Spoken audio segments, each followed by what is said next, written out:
أسئلة اوعي تسأليها لحبيبك. ليه في ست شاطرة بتعرف تخلي الراجل يتحايل عليها ان هو يتجوزها، وست تانية خايبة بتطفش الرجالة بعد ما كانوا هيموتوا عليها؟ تعالي وركزي معايا وانا اقولك ليه.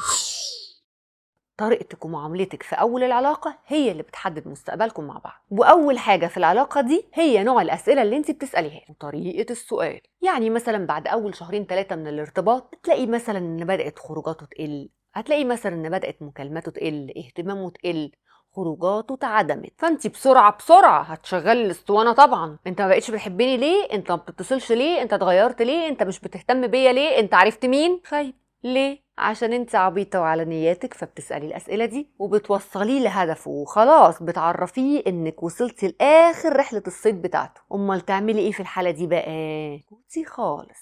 تيجي لك يوم 2 3 هتلاقيه بيرجع يروح يتصل. هو هيروح فين يعني؟ ولما يتصل تردي وكأن مفيش حاجة أصلا. ويستحسن ما ترديش من أول مرة، سيبي يتصل مرة كمان، مرة تاني، مرة تالتة، وقولي له حبيبي معلش كنت مشغولة شوية ما شفتش التليفون. اللي بالآية على طول خليه هو اللي يفكر ويقول ايه ده، هي مختفية فين؟ هو أنا مش فارق معاها خالص ولا ايه؟ وخليه يفكر ويقول ايه ده، هو حصل ايه في حياتها؟ هي شافت شغل جديد، هي جالها عريس، هي خلاص نفضت لي، هي عرفت حاجة عن الماضية وبلاوية السودة اللي أنا عملتها، هي خلاص قرفت مني، هي زهقت، هي شافت لها شوفة. عايزاكي تلففيه حوالين نفسه واستخدمي معاه نفس سلاحه، سلاح الإهمال والكبر، سلاح التنفيض. عايزة دماغك دي تبقى في العلالي. ولو انت حصل معاكي المواقف دي جربي نصيحتي وتعالي قولي لي في الكومنتات حصل معاكي ايه. وانتوا كمان يا بنات عايزاكم تكتبوا لي في الكومنتات ايه المشاكل اللي حصلت معاكم شبه دي وانتوا اتصرفتوا فيها ازاي. وتابعوني انا بسنت النبراوي في خيبتك عشان نشوف خيبتي وخيبتك.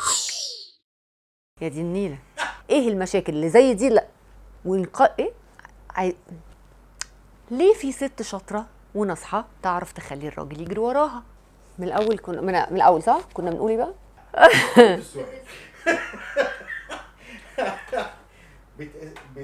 تسالوها، تساليها له انت ما بقتش بتحبني ليه، انت ما بقتش بتحبني ليه، انت ما بتتصلش ليه، انت اتغيرت ليه، انت مش بتهتم بيا ليه، انت عرفت مين؟ يا خيبتك الحلقه 61.